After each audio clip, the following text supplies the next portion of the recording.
కాంగ్రెస్ శ్రేణుల నిరీక్షణకు తెరదించుతూ సోనియా గాంధీ కుమార్తె ప్రియాంక గాంధీ క్రియాశీలక రాజకీయాల్లోకి అడుగుపెట్టబోతున్నారు. సార్వత్రిక ఎన్నికల సమరంలో కీలకంగా భావించే ఉత్తరప్రదేశ్లో హస్తం పార్టీని విజయ పథంలో నడిపేందుకు గాను తూర్పు ఉత్తరప్రదేశ్ ఏఐసీసీ ప్రధాన కార్యదర్శిగా ప్రియాంక నియమితులయ్యారు. ఈ మేరకు కాంగ్రెస్ జాతీయ అధ్యక్షుడు రాహుల్ గాంధీ నిర్ణయం తీసుకున్నారు. ఫిబ్రవరిలో మొదటి వారంలో ప్రియాంక బాధ్యతలు చేపట్టనున్నట్లు పార్టీ వర్గాలు వెల్లడించాయి. ఎస్పీ బీఎస్పీ పొత్తుతో యూపీలో కాంగ్రెస్ ఒంటరిగా మిగిలిన నేపథ్యంలో గెలుపే ధ్యేయంగా పార్టీని సంస్థాగతంగా బలోపేతం చేసేందుకు రాహుల్ పలు కీలక నిర్ణయాలు తీసుకున్నారు.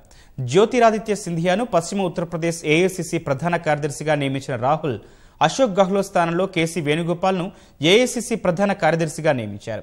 రాజ్యసభలో విపక్ష నేతగా ఉన్న గులాం నబీ ఆజాద్ను హర్యానా ఏఐసీసీ ప్రధాన కార్యదర్శిగా రాహుల్ నియమించారు. ఇప్పటికే యూపీ ఏఐసీసీ ప్రధాన కార్యదర్శిగా ఉన్న ఆజాద్కు అదనపు బాధ్యతలు అప్పగించారు. మరోవైపు ప్రియాంక నియామకం పట్ల కాంగ్రెస్ పార్టీ శ్రేణులు హర్షం వ్యక్తం చేస్తున్నాయి.